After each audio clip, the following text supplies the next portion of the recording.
അപ്പോൾ ഷിയോണിൻ്റെ ഒരു പ്രകടനം. ഷിയോൺ ഇപ്പോൾ എന്തൊക്കെയാണ് ചെയ്യുക? ഒരുമിച്ച് പാട്ട് പാടും, ഗിറ്റാറും വായിക്കും.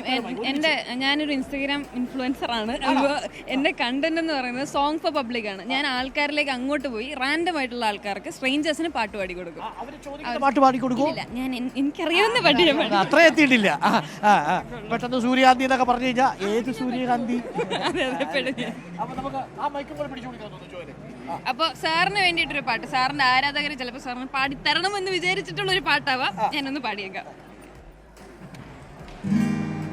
അന്നെന്റെ കരളിൽ ഒരു കൂടൊരുക്കിയില്ലേ, നിന്നീല വിഴിക്കോടുകളിൽ കവിത കണ്ടില്ലേ, ഇന്നും നിന്നോർമ്മയിൽ എന്നോ ഉണരുമ്പോൾ മാഞ്ഞങ്ങ് പോവരുതേ വാർമഴവില്ലേ, മല്ലിക പൂവിരിക്കും മാർഗഴിക്കാറ്റ്, ഇന്നെന്റെ നെഞ്ചിനുള്ളിൽ തേൻകുയിൽ പാട്ട്, വെള്ളിക്കോലിസിട്ട് കാലച്ച കേൾക്കാൻ കാത്തിരിക്കുന്നെന്റെ ഹൃദയം, നിനക്കും മാത്രമായി. ഓ ഓ ഓ സുന്ദരിയേ വാ, സുന്ദരനേ വാ, എൻ ജീവനാണ് നീ പ്രണയിനി.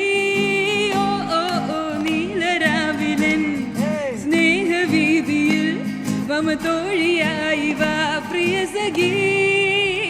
ഓക്കെ, ഗംഭീരം അല്ലേ? അപ്പോൾ പ്രിയപ്പെട്ട പ്രേക്ഷകർ, ഇത് തലസ്ഥാന നഗരിയിൽ മാത്രമേ തെരുവിൽ പാട്ട് പാടത്തുള്ളൂ? അല്ല, ഞാൻ ആക്ച്വലി IFFKയ്ക്കും കേരളീയത്തിനും അങ്ങനെ സ്റ്റേജ് പെർഫോമൻസ് എല്ലാം ചെയ്തിട്ടുണ്ട്. എനിക്കൊരു ബാൻഡ് ഉണ്ട്, ഷിയോൺ സജി മ്യൂസിക് എന്നാണ് അതിന്റെ പേര് വരുന്നത്. അപ്പോൾ നിങ്ങൾ തലസ്ഥാന നഗരിയിൽ എത്തിയാൽ എപ്പോൾ വേണമെങ്കിലും ഷിയോണിനെ പ്രതീക്ഷിക്കാം. അപ്രതീക്ഷിതമായി വന്ന് നിങ്ങൾക്ക് വേണ്ടി പാട്ട് പാടി മാത്രമല്ല, ഞാൻ എല്ലായിടത്തോട്ടും എക്സ്പാൻഡ് ചെയ്തുകൊണ്ടിരിക്കുകയാണ്. കൊച്ചി, പാലക്കാട്, ഇങ്ങനെ എല്ലായിടത്തും പല സ്ഥലത്തും. തിരുവനന്തപുരത്ത് മാത്രം അനുഭവിച്ചാൽ പോരാ, നാട്ടുകാർ അനുഭവിക്കട്ടെ. എല്ലാവരും അനുഭവിക്കണം.